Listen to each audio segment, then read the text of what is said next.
সরকারের প্রথম ৬ মাসে দেশের আইন শৃঙ্খলার উন্নতি হয়েছে, তবে জনপ্রত্যাশা পূরণ হয়নি বলে মন্তব্য করেছেন স্বরাষ্ট্রমন্ত্রী সালাউদ্দিন আহমেদ।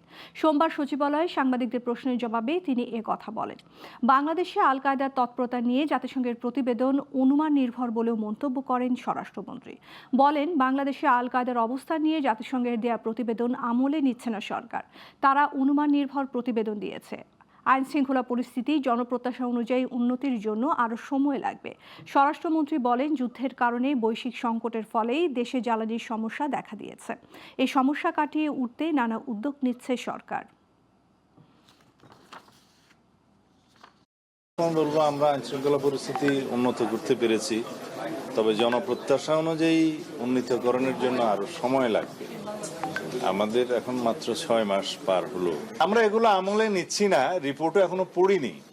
তাছাড়া আমি যতটুকু শুনেছি পত্রিকান্তরে, সেটা ওখানে বলা হয়েছে যে তারা একটা